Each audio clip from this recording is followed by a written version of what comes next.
Welcome to my YouTube channel. आज में जो हम डिस्कस करने जा रहे हैं कुछ इंपॉर्टेंट क्वेश्चंस के बारे में। तो सबसे पहला क्वेश्चन है, satellite DNA is useful tool in. ऐसी कौन सी चीज है जहां पे सैटेलाइट डीएनए का सबसे ज्यादा यूज किया जाता है? ऐसी कौन सी फील्ड है? पहला ऑप्शन है, क्या सैटेलाइट डीएनए का फॉरेंसिक साइंस में यूज किया जाता है, या फिर इसका यूज जेनेटिक इंजीनियरिंग में किया जाता है, या फिर सैटेलाइट डीएनए का यूज ऑर्गन के ट्रांसप्लांटेशन के लिए किया जाता है, या फिर जो है सेक्स के डिटर्मिनेशन के लिए इसका यूज किया था। तो सैटेलाइट डीएनए का यूज कहाँ पे किया जाता है? सैटेलाइट डीएनए का यूज किया जाता है कहाँ पे किया जाता है? फॉरेंसिक साइंस में किया जाता है। सो the correct answer is A, that is satellite DNA is useful tool in forensic science. Next question is, commonly used vector for human genome sequencing are। इन चार में से ऐसा कौन सा वेक्टर है जिसका सबसे ज्यादा मीन्स कॉमन यूज किया जाता है? किसमें यूज किया जाता है? ह्यूमन जीनोम इंजीनियरिंग में किया जाता है। तो पहला ऑप्शन है, क्या टीडीएनए का यूज किया जाता है, या फिर बीएसी वाईएसी डीएनए का यूज किया जाता है, या फिर एक्सप्रेशन वेक्टर का यूज किया जाता है, या फिर टीए क्लोनिंग वेक्टर का यूज किया जाता है। मोस्ट कॉमनली यूज्ड वेक्टर है जो कि जेनेटिक जीनोमिक सीक्वेंसिंग के लिए किया जाता है, उसका नाम है बैक्टीरियल आर्टिफिशियल क्रोमोसोम और ईस्ट आर्टिफिशियल क्रोमोसोम। और bacterial artificial chromosome, yeast artificial chromosome का शॉर्ट फॉर्म क्या होगा? बीएसी और YAC. So the correct answer is B. Next question is, Which of the following is a start codon? इन चार में से ऐसा कौन सा है जो कि स्टार्ट कोडॉन होता है, मीन्स प्रोसेस को स्टार्ट करता है, उसे स्टार्ट कोडॉन बोलते हैं। तो AUG क्या है? ये स्टार्ट कोडॉन होता है। बाकी ये जो तीन होते हैं कौन कौन से? UGA, UAA और UGG, ये तीनों कैसे होते हैं? इन तीनों को स्टॉप कोडॉन बोला जाता है। और बचा क्या? हमारा बचा AUG, और AUG क्या होता है? इसे स्टार्ट कोडॉन बोला जाता है। सो the correct answer is A. Next question is, the first human hormone produced by recombinant DNA technology is. ऐसा कौन सा पहला ह्यूमन हार्मोन है जिसको प्रोड्यूस किया गया है by the help of recombinant DNA technology की हेल्प से प्रोड्यूस किया गया? तो पहला ऑप्शन दिया इंसुलिन, दूसरा ऑप्शन दिया एस्ट्रोजन, तीसरा ऑप्शन दिया है थायरॉक्सिन, और चौथा ऑप्शन दिया प्रोजेस्टेरॉन। तो फर्स्ट ह्यूमन हार्मोन है जिसका यूज किया जाता है, सबसे पहले प्रोड्यूस किया गया है by the help of recombinant DNA technology is insulin hormone. So the correct answer is A. Then next question is, the two polypeptide of human insulin are linked together।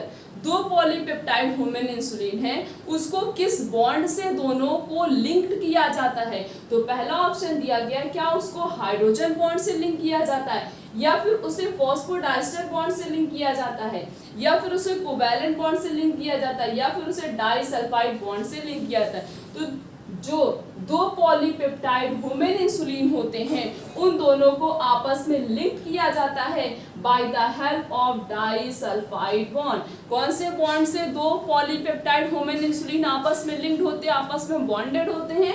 That is disulphide bond. So the correct answer is D.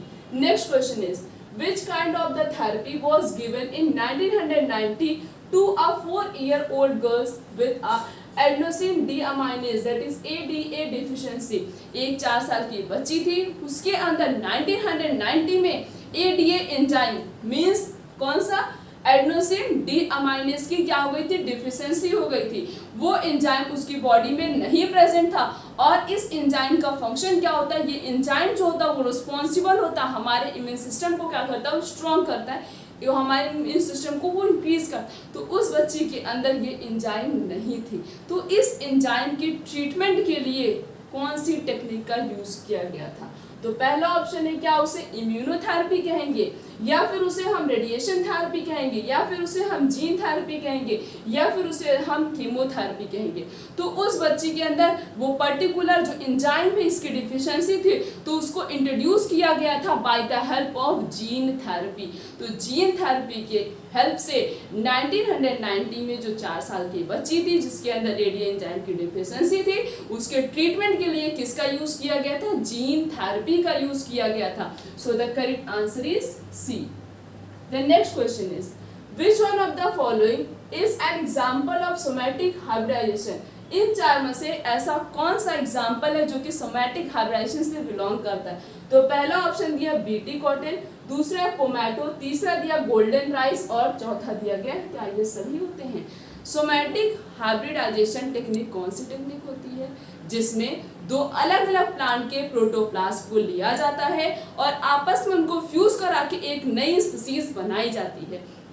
तो इसमें जो है क्या किया गया था, tomato लिया गया था और पोटैटो लिया गया था, दोनों को आपस में उनके दोनों को प्रोटोप्लास्ट को लेके दोनों को फ्यूज करा के उससे जो नई स्पीसीज बनी थी उस स्पीसीज का नाम था पोमैटो। मींस इसमें क्या क्या आ गया, टोमेटो भी आ गया और पोटैटो भी आ गया, दोनों आ गया। तो सोमैटिक हाइब्रिडाइजेशन टेक्निक से कौन सा बिलोंग करता? पोमैटो।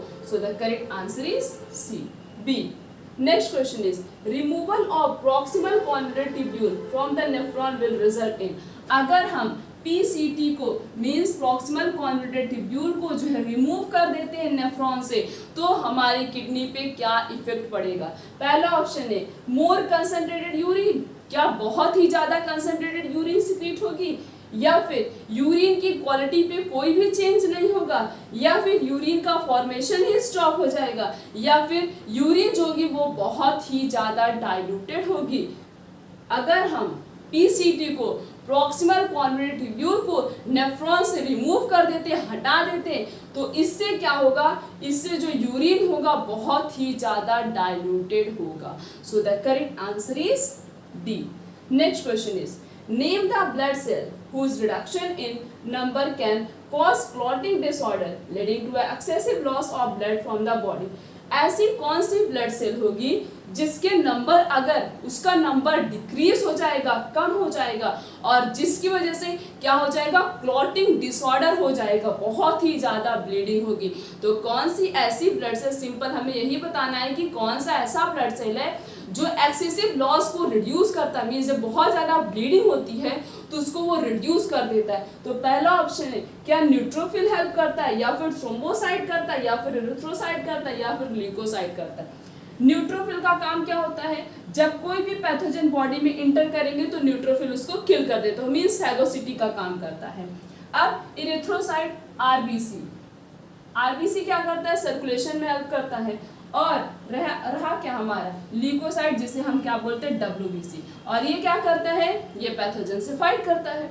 बचा क्या, थ्रोम्बोसाइट को प्लेटलेट्स बोला जाता है, और इस प्लेटलेट्स का काम क्या होता है, ये जब ब्लीडिंग होती है तो उसको क्या करता है, ये स्टॉप करता है। तो अगर बॉडी के अंदर प्लेटलेट्स की कमी हो जाएगी तो इससे क्या होता है, एक्सेसिव लॉस होता है।